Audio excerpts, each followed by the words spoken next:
नमस्कार. 30 अत्यंत महत्त्वाच्या चालू घडामोडींच्या सराव प्रश्नांच्या या रॅपिड फायर विश्लेषण सत्रात स्वागत आहे. हे सत्र अगदी वेगाने आणि सखोलपणे पुढे जाणार आहे, जे चालू घडामोडींचा अभ्यास करणाऱ्या प्रत्येकासाठी एक उत्तम उजळणी ठरू शकतं. चला तर मग वेळ न दवडता थेट विषयालाच हात घालूया. आजच्या या मॅरेथॉनमध्ये आपण सलग 30 महत्त्वाचे प्रश्न क्रमाने उलगडणार आहोत. धोरणात्मकदृष्ट्या महत्त्वाच्या सीमांपासून ते थेट भविष्यातील क्वांटम कम्प्युटिंग चिप्सपर्यंतचा प्रवास यातून घडणार आहे. हे एक अत्यंत वेगवान पण अचूक असं विश्लेषण असणार आहे. श्वास रोखून धरा, कारण आपण एका अभ्यासाच्या रंजक प्रवासाला निघालो आहोत. तर सुरुवात करूया आपल्या पहिल्या टप्प्यापासून. प्रश्न क्रमांक 1 ते 5. आपला पहिला प्रश्न राष्ट्रीय सांख्यिकी कार्यालयाच्या म्हणजेच NSOच्या जिल्हा GDP मार्गदर्शक तत्वांशी संबंधित आहे. इथे 3 विधाने दिली आहेत. पहिले, या अंदाजासाठी नवीन आधारभूत वर्ष 22 ते 20 निश्चित करण्यात आले आहे. दुसरे, यामध्ये GDP, NDDP आणि दरडोई जिल्हा उत्पन्न म्हणजेच PCI यांचा समावेश आहे. आणि तिसरे, NSOची स्थापना 2019 मध्ये CSO आणि NSSOच्या विलिनीकरणातून झाली. आता विचार करण्यासारखी गोष्ट म्हणजे यापैकी कोणती विधाने बरोबर आहेत? तर उत्तर आहे पर्याय D. दिलेली तिन्ही विधाने अगदी बरोबर आहेत. लगेचच वळूया प्रश्न दुसऱ्याकडे. चुमूर हे अलीकडे चर्चेत असलेले ठिकाण नक्की कोठे आहे? उत्तर आहे पर्याय C, पूर्व लडाखमध्ये. आणि याला जोडून आपला तिसरा प्रश्न तयार होतो. ज्या व्हायब्रंट विलेजेस प्रोग्रॅम म्हणजेच VVP अंतर्गत या चुमूरचा विकास झाला, त्याचा मुख्य उद्देश काय आहे? याचं अचूक उत्तर आहे पर्याय B, धोरणात्मकदृष्ट्या महत्त्वाच्या सीमावर्ती गावांचा विकास करणे. सीमेवरील सुरक्षेच्या दृष्टीने हा अत्यंत कळीचा मुद्दा आहे. आता प्रश्न चौथा. दिल्ली NCR मधील प्रदूषणाची चर्चा आपण नेहमीच ऐकतो, तर तिथल्या वाहन बदल धोरणाचे मुख्य उद्दिष्ट काय आहे? याचं उत्तर आहे पर्याय C. हे धोरण प्रामुख्याने BS4 आणि त्याहून जुन्या वाहनांना बदलण्यावर लक्ष केंद्रित करत आहे, जेणेकरून उत्सर्जन स्थिर ठेवून प्रदूषण आटोक्यात आणता येईल. आणि या पहिल्या टप्प्यातील शेवटचा म्हणजेच प्रश्न 5वा, मिशन सेनेझोरी हे कशाशी संबंधित आहे? तर याचं उत्तर आहे पर्याय B, मुगा रेशीम. या एका प्रश्नासोबतच आपण अतिशय वेगाने आपला पहिला टप्पा यशस्वीपणे पार केला आहे.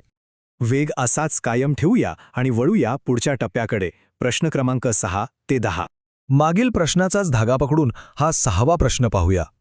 इथे मुगा रेशीमबाबत 2 विधाने आहेत. पहिले विधान सांगते की जगातील एकूण उत्पादनापैकी तब्बल 90% उत्पादन फक्त आसाममध्ये होते. आणि दुसरं विधान सांगते की हे भारताचे पहिले GI टॅग मिळालेले रेशीम उत्पादन आहे. उत्तर आहे पर्याय C. म्हणजेच ही दोन्ही विधाने 100% बरोबर आहेत. विचार करा, 90% उत्पादन एकाच राज्यात. आता पुढचे 2 महत्त्वाचे प्रश्न. प्रश्न 7वा, अलीकडेच मंजूर झालेल्या ATF किंमत स्थिरीकरण निधीचा उद्देश काय आहे? उत्तर आहे पर्याय C, विमानाच्या इंधनाच्या दरात अचानक होणाऱ्या चढउतारांपासून विमान कंपन्यांचे संरक्षण करणे. आणि लगेचच प्रश्न 8वा, नुकताच चर्चेत असलेला रामेश्वरम पारद्वीप किनारी महामार्ग कोठे आहे?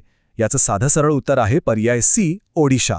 प्रश्न 9वा, भारत-नेपाळ सीमावादाशी संबंधित वादग्रस्त प्रदेशांबद्दलचा हा प्रश्न आहे. पर्याय दिले आहेत 1 कालाताणी, 2 लिम्पियाधुरा, 3 लिपुलेक आणि 4 सुस्ता. याचं अचूक उत्तर आहे पर्याय D, कारण हे 4ही प्रदेश या सीमावादाच्या चर्चेत समाविष्ट आहेत. सीमारेषांचा अभ्यास करताना ह्या ठिकाणांची माहिती असणं अतिशय महत्त्वाचे ठरते. याच भौगोलिक संदर्भाला पुढे नेणारा आपला 10वा प्रश्न. लिपुलेख खिंड ही खालीलपैकी कोणत्या यात्रेसाठी एक अत्यंत महत्त्वाचा मार्ग मानली जाते? उत्तर आहे पर्याय B, कैलास मानसरोवर यात्रा. अगदी छान. आता आपण आपल्या या विश्लेषणाच्या मध्यावर पोहोचलो आहोत. तिसरा गट, प्रश्न 11 ते 15. प्रश्न 11वा, प्रसिद्ध अभिनेते इद्रिस एल्बा यांना अलीकडेच कोणाकडून मानाची नाईटहूड पदवी मिळाली? उत्तर पर्याय A, किंग चार्ल्स तिसरे.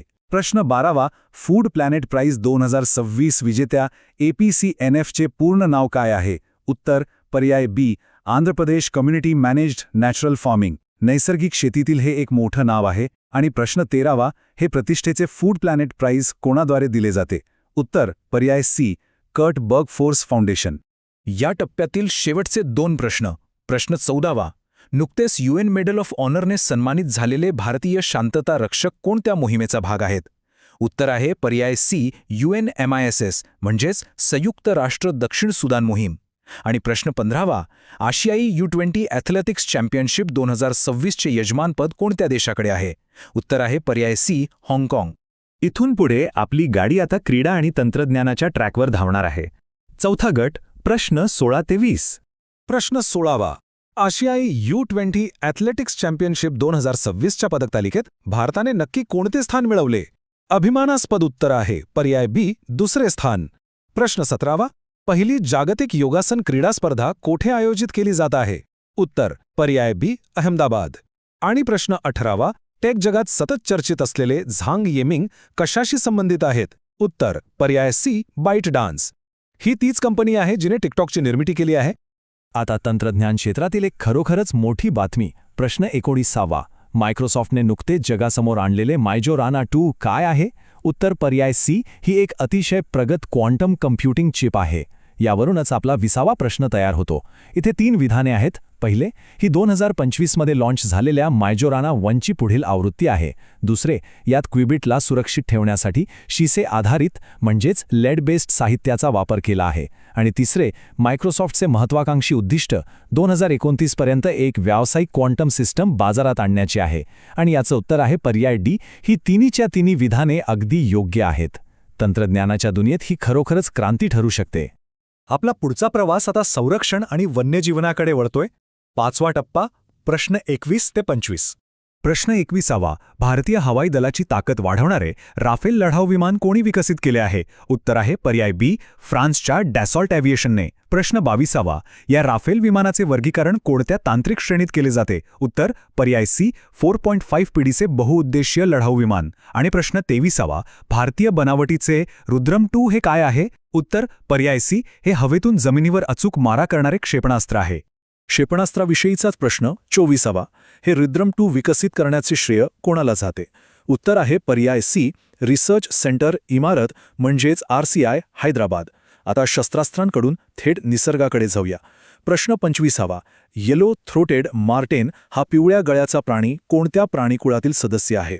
उत्तर आहे पर्याय सी, मस्टेलिडेकुळ. आणि आता आपण आलो आहोत या मॅरेथॉनच्या अगदी शेवटच्या टप्प्यात. आपले अंतिम 5 प्रश्न, प्रश्न 26 ते 30. प्रश्न 26वा, या येलो थ्रोटेड मार्टेन प्राण्याचे वैज्ञानिक नाव काय आहे? उत्तर आहे पर्याय बी, मार्टेस फ्लॅविगुला. प्रश्न 27वा, निसर्ग संपन्न अगस्थ्यमलाई लँडस्केप नेमके कोठे स्थित आहे? उत्तर पर्याय बी, पश्चिम घाटाचे अगदी दक्षिण टोक.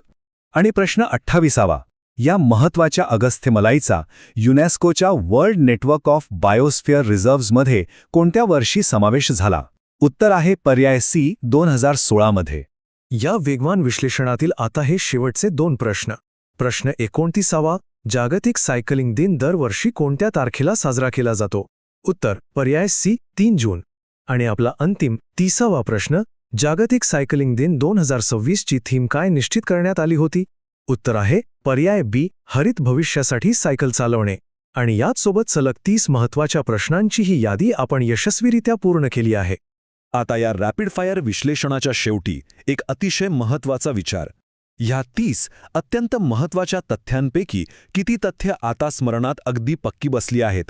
या सर्व प्रश्नांवरून पुन्हा एकदा नजर फिरवणे आणि त्यांची उजळणी करणे खऱ्या अर्थाने फायदेशीर ठरेल. हीच शिकण्याची गती आणि हाच उत्साह कायम राहायला हवा. या विशेष विश्लेषणात सहभागी झाल्याबद्दल खूप खूप धन्यवाद.